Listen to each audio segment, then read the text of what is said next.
Bonjour à tous et bienvenue sur Paris Turf TV pour votre émission reçue 5 sur 5, la quotidienne consacrée au quintet et au top 5. Aujourd'hui, pour m'accompagner, je reçois Emmanuel Ballot. Bonjour Emmanuel. Bonjour Lucie, bonjour à tous et à toutes.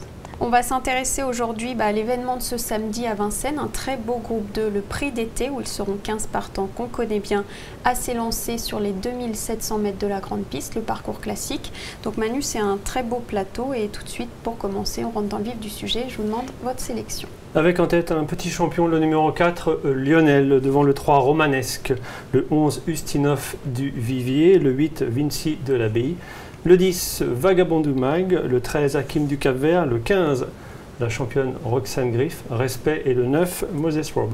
Donc en tête, vous l'avez dit, c'est un petit champion, le numéro 4, Lionel, qui sera déféré des 4 pieds pour la première fois. Je pense que c'est un champion. Ses victoires à Vincennes ont été éblouissantes. Ferré, 12-5 sur le parcours du Prix d'Amérique.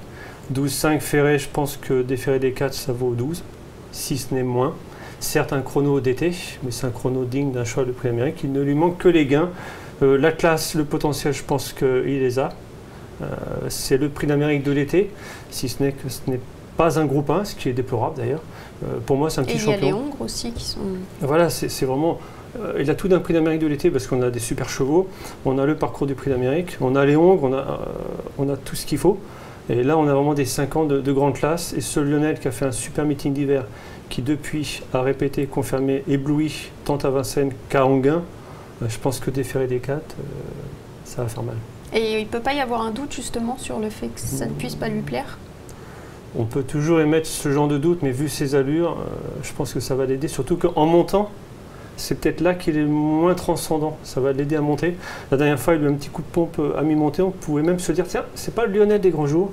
Pour finir, on a vu que lui, le chrono était exceptionnel. Je pense que c'est un cheval d'exception.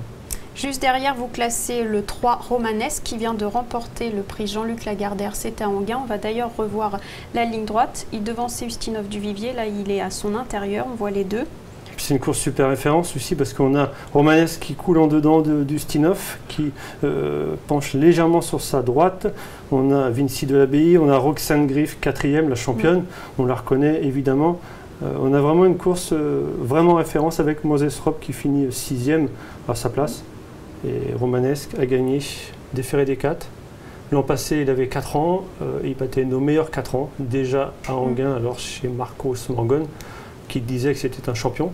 Depuis, il est arrivé dans les box des frères Martens, qui disent c'est un champion. Donc on respecte les grands professionnels. C'est pas le cheval qui fait toutes ses courses. Il nous a parfois et personnellement déçus. On peut émettre un petit doute sur la grande piste, mais j'aime beaucoup ce cheval et je pense qu'il peut faire un truc pour finir 2 ou 3. Et votre doute va vite être balayé par son entraîneur Vincent Martens qui s'est confié à Bruno Raucourt. On l'écoute. C'est un cheval de grande classe et en gain il était parfait, il a eu le bon parcours et il a fini double. Il sera certainement encore davantage à son affaire sur la grande piste de Vincennes. Je suis certain que la grande piste ça va lui plaire. Non, c'est un cheval, il aime bien avoir le parcours avec lui, mais avec un bon parcours, ce ne serait pas étonnant qu'il refait la même chose. Et au travail, il est parfait? Parfait, il vole. Merci beaucoup Vincent. Et en plus, il vole au travail. La totale. Je pense franchement, Lucie, qu'on a un 5 ans d'exception, le Lionel, et un autre très très bon 5 ans romanesque. Derrière la ligne, les lignes de l'hiver dernier de ces chevaux-là ont toutes répété, avec des Call Me Keeper, des Calvin Borel, des chevaux d'exception. On a une très belle génération de 5 ans en France, mais aussi à l'étranger. Donc juste derrière, en 3e, vous classez le 11, Ustinov du Vivier, qui lui va retrouver pour son plus grand plaisir la Cendrée. 2 courses sur ce parcours, 2 victoires. Déféré des 4 cette fois-ci. J'aurais pu le mettre 2e, j'hésitais avec Romanesque. Sébastien Garato a l'air confiant. À Anguin, c'était un petit peu moins bien la dernière fois, mais il courait assez rapproché. Et cette fois, il est déféré des 4. Puis peut-être qu'Anguin, ça lui plaît moins. Voilà, je pense qu'il faut juger à Vincennes, où c'est là qu'il a réussi ses plus belles et grandes performances. Sur ce parcours, il se régale et il est invaincu. C'est en effet ce qu'a déclaré son entraîneur Sébastien Garato à Arnaud Lecomte. On l'écoute. Le chef a très bien couru, il a été battu, mais quand on va le déférer des 4, son choix de Raymond à faire, qui est en gain, et je pense qu'il a une bonne chance d'être au premier. Revenir sur la grande piste de Vincennes lui posera aucun problème? Ah non, il aime bien ça, je pense qu'il est mieux à Vincennes qu'à Anguin. Donc on peut le voir prendre sa revanche sur Romanesque?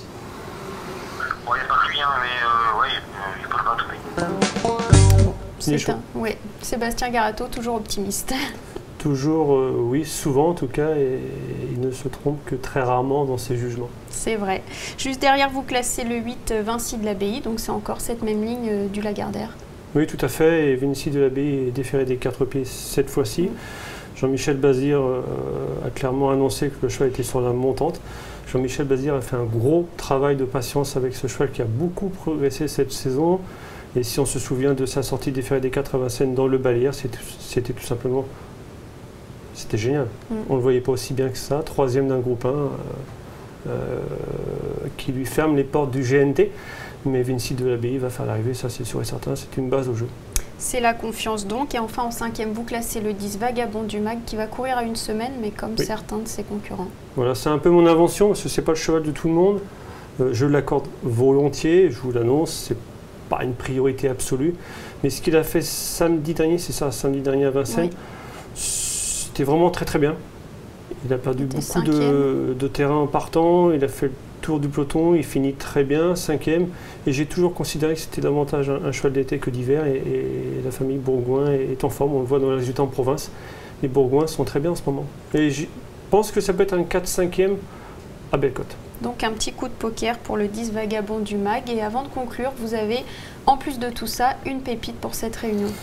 Une pépite dans le sens où c'est une jument que j'aime beaucoup, j'ai adoré sa rentrée. 616 Ursule Dubouffet, le petit X, c'est que c'est la fameuse 2e course après une très bonne rentrée. Mais si c'est pas là qu'elle va passer, c'est le prochain coup. Ursule Dubouffet, 616. On va la suivre alors, merci beaucoup Manu. Merci Lucie. En tout cas, on va voir des petits champions samedi à Vincennes, on sera présent. Merci, à très bientôt. Merci, à bientôt. Sur Paris Turf. Et demain, vous retrouverez Julien Cognam avec Philippe Thévenon. Bon jeu à tous et à très bientôt.